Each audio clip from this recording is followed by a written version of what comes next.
दोस्तों, स्वागत है आपका हमारे यूट्यूब चैनल में। तो आज हम देखने वाले हैं प्याज और लहसुन में आने वाली इस समस्या के बारे में। तो हमने काफ़ी बार फसल में देखा होगा कि आपके फसल में ऐसे धब्बे धब्बे बच जाते हैं, लेकिन ये धब्बे क्यों बने इसके बारे में आपको कुछ पता नहीं होता। तो आज हम इसके बारे में आपको विस्तार से बताएंगे। तो ऐसे धब्बे बनने के दो कारण रहते हैं, प्रमुख दो कारण रहते हैं ऐसे धब्बे बनने के। तो इसमें से पहला कारण तो है थ्रिप्स और दूसरा कारण है फंगस। तो पहले हम थ्रिप्स के बारे में जानकारी लेंगे। थ्रिप्स क्या होता है? ये कीटक होता है। थ्रिप्स पत्तों को कुरेद के खाता है। बहुत छोटा कीट होता है, वो पत्तों के नीचे होता है या फिर प्याज और लहसुन में वो पत्तों के बीच बीच होता है। इसके विपरीत बाकी कीट क्या करते हैं? पत्तियों का रस चूसते हैं। तो थ्रिप्स को कंट्रोल करना बहुत ही इम्पोर्टेंट रहता है। आपको पता कैसे चलेगा कि आपके फसल में थ्रिप्स है? आपको क्या करना है, आपको नज़दीक जाना है फसल के नज़दीक जाने पर आपको एक ध्यानपूर्वक आपको आपके फसल को देखना है, मतलब अंदर की पत्तियां देखनी है। अगर आपको उसमें ऐसे कीटक नज़र आएंगे तो समझ जाना कि उसमें थ्रिप्स है। अगर ये कीटक बहुत कम मात्रा में है, अगर ये कीटक 1-2 संख्या में है तो इसको कोई प्रॉब्लम नहीं है।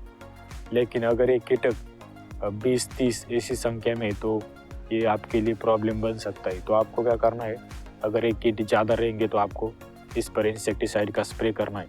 तो इसके लिए तो हम पहले एक सस्ता सा इंसेक्टिसाइड के बारे में जानकारी लेंगे। एक सस्ता और अच्छा इंसेक्टिसाइड प्रोपेक्स सुपर है। तो प्रोपेक्स सुपर में प्रोफेनोफॉस प्लस साइपरमेथ्रिन नाम का घटक रहता है, इसका कॉम्बिनेशन रहता है। तो आपको इसके साथ स्टिकर, कोई भी अच्छी कंपनी का स्टिकर है उसको मिलाकर स्प्रे करना है। तो इससे ये समस्या आपको ख़त्म हो जाएगी। 2-3 दिन में ये समस्या आपको ख़त्म हो जाएगी। तो आपको क्या करना है, कोई भी इंसेक्टिसाइड हो या फंगिसाइड हो, तो आपको 7 दिन बाद फिर से वही उसी का ही स्प्रे करना है। 2 बार आपको स्प्रे करना है। तो ये तो रही बात प्रोफेक्स सुपर की। तो दूसरे नंबर पर आता है अलिका में लैम्डासाइहैलोथ्रिन प्लस थाइमेथोक्साम, ये 2 केमिकल रहते हैं।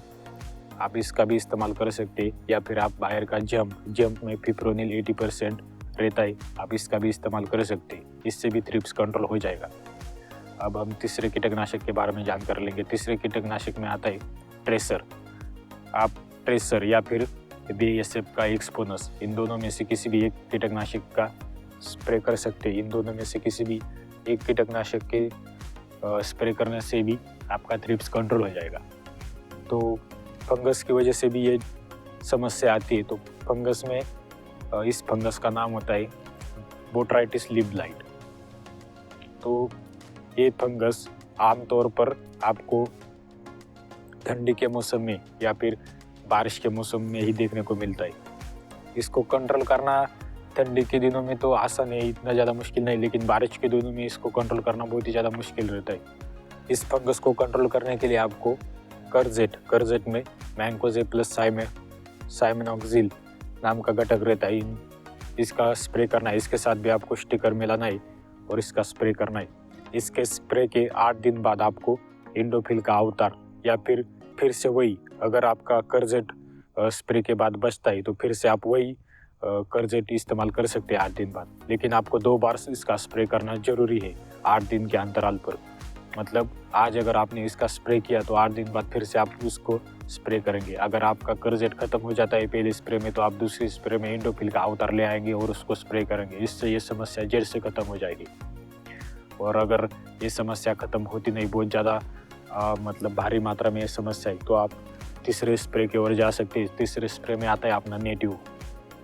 तो नेटिव से ये खत्म हो जाएगा बीमारी पूरा। लेकिन आपका नेटिव के पास जाने की जरूरत नहीं, आपका करजेट और अवतार में ये समस्या पूरी तरीके से खत्म हो जाएगी। तो अगर आपको ये वीडियो अच्छा लगा तो वीडियो को लाइक कीजिए, शेयर कीजिए और सब्सक्राइब कीजिए। धन्यवाद।